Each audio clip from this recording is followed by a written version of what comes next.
जय जय तुलसी भगवती सत्यवती सुखदानी। नमो नमो हरि प्रियसी श्री वृंदावन गुणखानी। श्री हरि शीस बिरजनी देव अमर बर अम्ब। जनहित हे वृंदावनी अब न करहूँ विलम्ब। जय तुलसी माता तुलसी सालिग्राम की जय। हे प्रिय भक्तजनों, आज ज्येष्ठ मास द्वादशी का दिन है और एकादशी व्रत के पारण का दिन है।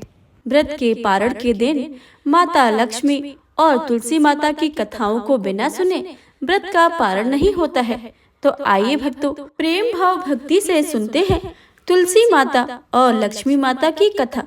तो प्रेम से बोलिए, लक्ष्मी माता की जय, तुलसी माता की जय। एक बार भगवान विष्णु जी शेष नाग पर बैठे बैठे उदास हो गए और धरती पर जाने का विचार बनाया। धरती पर जाने का मन बनाते ही विष्णु जी ने जाने की तैयारी में लग गए। अपने स्वामी को तैयार होता देखकर लक्ष्मी जी ने उनसे पूछा कि स्वामी, आप कहाँ जाने की तैयारी में लगे हैं? जिसके उत्तर में विष्णु जी कहने लगे, हे देवी, मैं धरती लोक में घूमने जा रहा हूँ। यह सुनकर माता लक्ष्मी का धरती पर जाने का मन हुआ और उन्होंने श्री हरि से इसकी आज्ञा मांगी।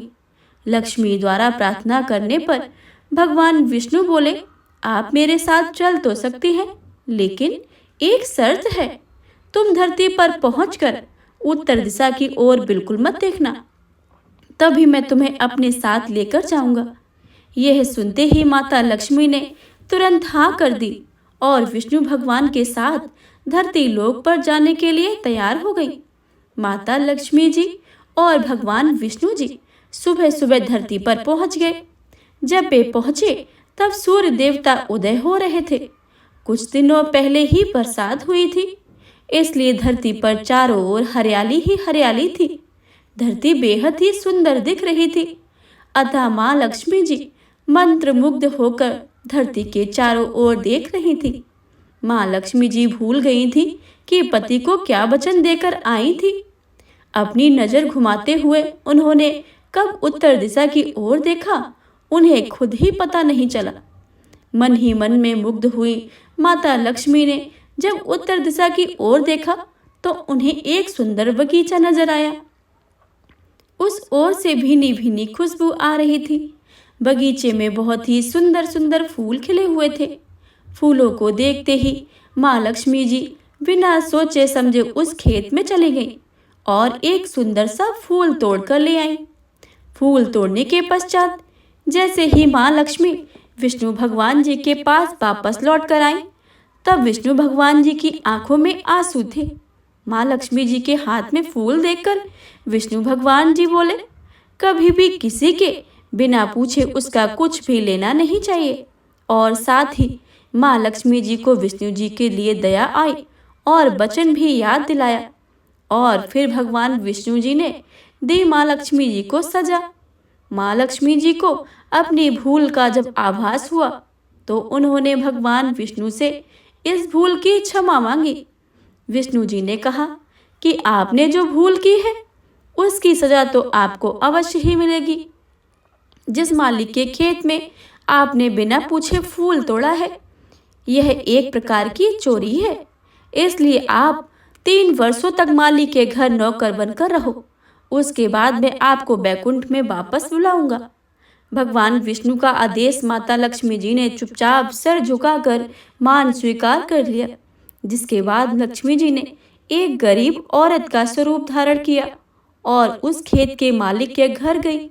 माधव नाम के उस मालिक की एक झोपड़ी थी, जहां माधव अपनी पत्नी, 2 बेटे और 3 बेटियों के साथ रहता था। माता लक्ष्मी जी जब एक साधारण औरत बनकर गई, माधव के झोपड़े पर पधारी तो माधव ने पूछा, बहन आप कौन हो?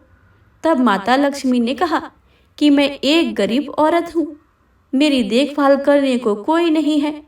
मैंने कई दिनों से खाना नहीं खाया है, मुझे कोई भी काम दे दो, मैं तुम्हारे घर का काम कर लिया करूँगी और इसके बदले मैं आपसे मुझे अपने घर में एक कोने में आसरा दे दो। माधव बहुत ही अच्छे दिल का मालिक था। उसे दया आ गई, लेकिन उसने कहा कि बहन, मैं तो बहुत ही गरीब हूँ। मेरी कमाई से मेरे घर का खर्चा काफी कठिनाई से चलता है। लेकिन अगर मेरी 3 बेटियां हैं, उसकी जगह अगर 4 बेटियां होती तो मुझे गुजारा करना ही होता। अगर तुम मेरी बेटी बनकर और जैसा रूखा सूखा हम खाते हैं उसमें खुश रह सकती हो तो बेटी अंदर आ जाओ। माधव ने माँ लक्ष्मी को अपने झोपड़े में शरण दे दी और माँ लक्ष्मी 3 साल तक उस माधव के घर पर नौकरानी बनकर रही। कथा के अनुसार कहा जाता है कि जिस दिन माँ लक्ष्मी माधव के घर आई थी, उसके दूसरे ही दिन माधव को फूलों से इतनी आमदनी हुई कि शाम को उसने एक गाय खरीद ली। फिर धीरे धीरे माधव ने जमीन खरीद ली और सबने अच्छे अच्छे कपड़े बनवा लिए। कुछ समय के बाद माधव ने एक बड़ा पक्का घर भी बनवा लिया। माधव हमेशा सोचता था कि मुझे यह सब इस महिला के आने के बाद ही मिला है। इस बेटी के रूप में मेरी किस्मत आ गई है। एक दिन माधव जब अपने खेतों से काम खत्म करके घर आया तो अपने घर आने के द्वार पर गहनों से लदी एक देवी स्वरूप औरत को देखा। जब निकट गया तो उसे आभास हुआ कि यह तो मेरी मुंह बोली चौथी बेटी है, यानी वही औरत है। कुछ समय के बाद वह समझ गया कि यह देवी और कोई नहीं बल्कि स्वयं माँ लक्ष्मी है। यह जानकर माधव बोला, हे माता, हमें क्षमा करें। हमने आपसे अनजाने में ही घर और खेतों में काम करवाया है। ये हम कैसे अपराध हो गया है। हे माता, हम सबको माफ कर दे। यह सुनकर माँ लक्ष्मी जी मुस्कुराई और बोली, हे माधव, तुम बहुत ही अच्छे और दयालु व्यक्ति हो। तुमने मुझे अपनी बेटी की तरह ही रखा है, अपने परिवार का सदस्य बनाया है। इसके बदले मैं तुम्हें वरदान देती हूँ कि तुम्हारे पास कभी भी खुशियों और धन की कमी नहीं रहेगी। तुम सारे सुख मिलेंगे जिससे तुम हकदार हो।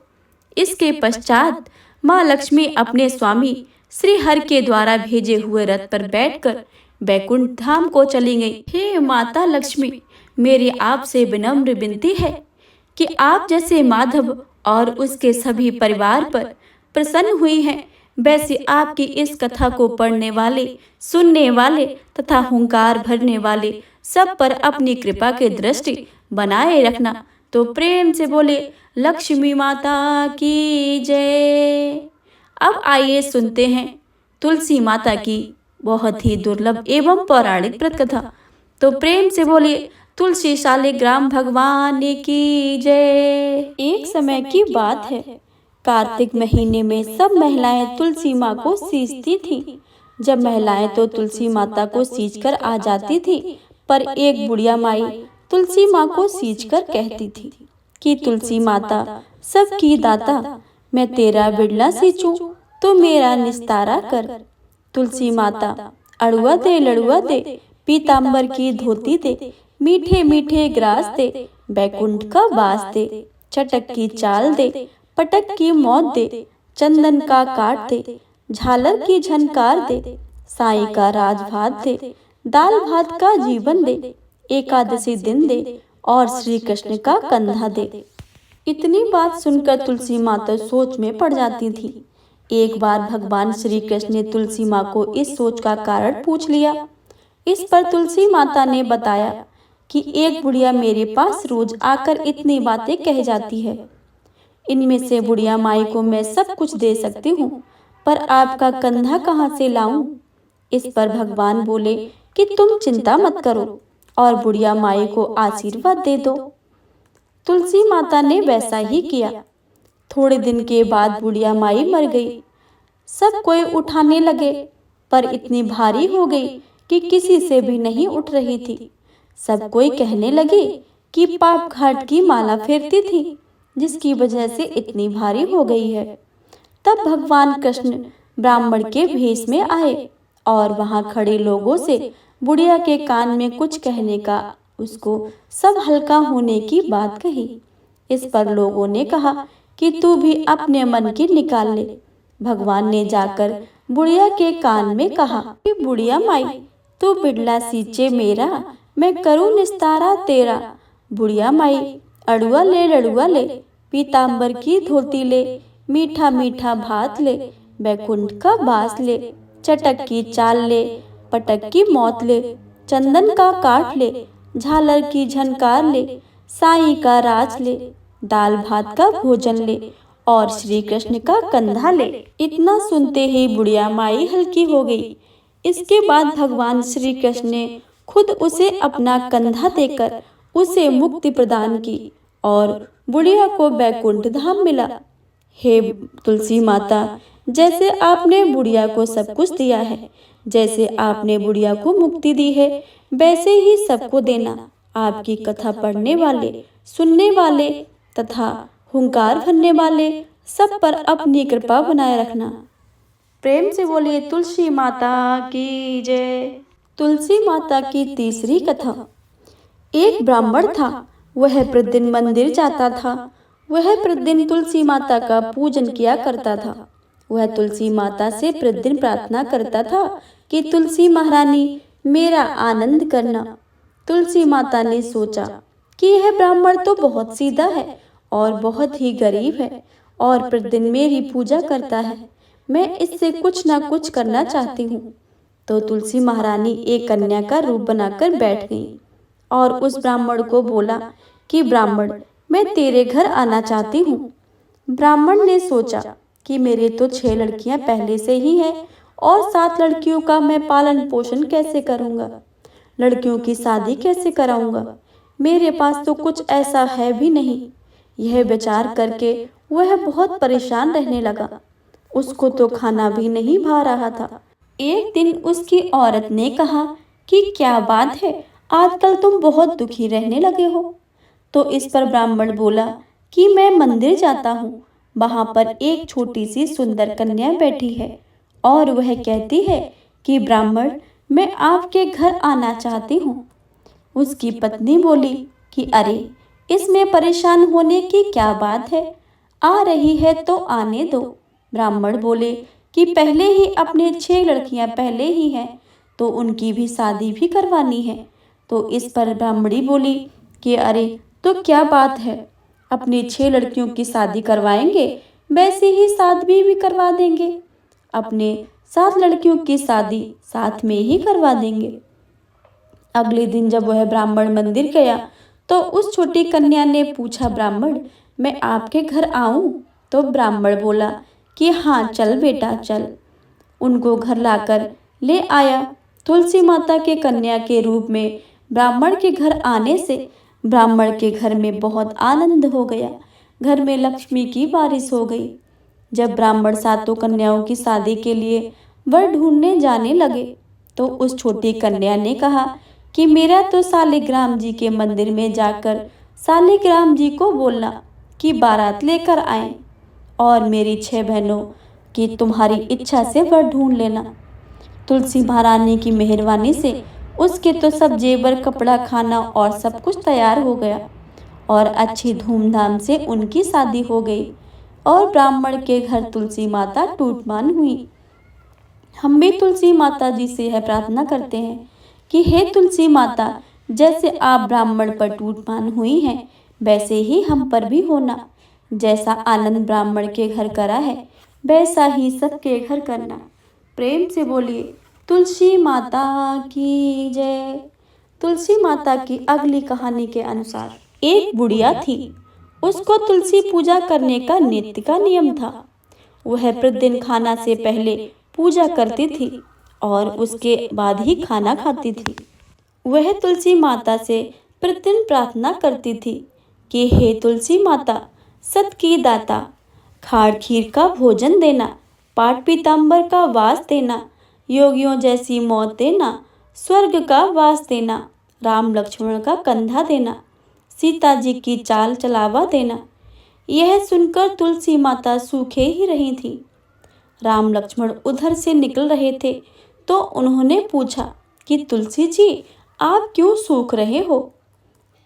तब तुलसी माता ने कहा कि एक बुढ़िया मेरी रोज सेवा करती है, मेरी पूजा करती है और मुझसे खाने को लड्डू मांगती है, खेलने को भाई मांगती है, खाड़ खीर का भोजन मांगती है, पाट पीताम्बर का वेश मांगती है, आपका कंधा मांगती है, सीता जी की चाल चलावा मांगती है, स्वर्ग का वास मांगती है, योगियों सी मौत मांगती है। बाकी सब तो मैं दे दूं, पर आपका कंधा कहाँ से दूं, और सीता जी के चाल चलावा कहाँ से दूं। तब राम लक्ष्मण जी तुलसी माता से बोले कि आप हरे भरे हो जाओ, सब हो जाएगा। कुछ दिनों के बाद बुढ़िया मर गई। लोग इकट्ठा होने लगे, क्यों ले जाने के लिए, उसको तैयार करने के लिए उठाने लगे, तो वह इतनी भारी हो गई कि उसको लोग उठा नहीं पाए, उसको हिला भी नहीं पा रहे थे। कुछ लोग कहने लगे कि बुढ़िया माई इतनी भारी कैसे हो गई है, वह तो देव दर्शन सब करती थी, क्या वह जादू टोना करती थी कि जो इतनी भारी हो गई है। इतने में राम लक्ष्मण और सीता जी आए। सीता जी ने चाल चलावा किया और राम लक्ष्मण ने कंधा दिया, और बुढ़िया माई तो संदेही बैकुंठ को चली गई। हम भी तुलसी माता जी से प्रार्थना करते हैं कि हे तुलसी महारानी, जैसी सदगत उसकी दी है, वैसे ही सबको देना। तो हे प्रिय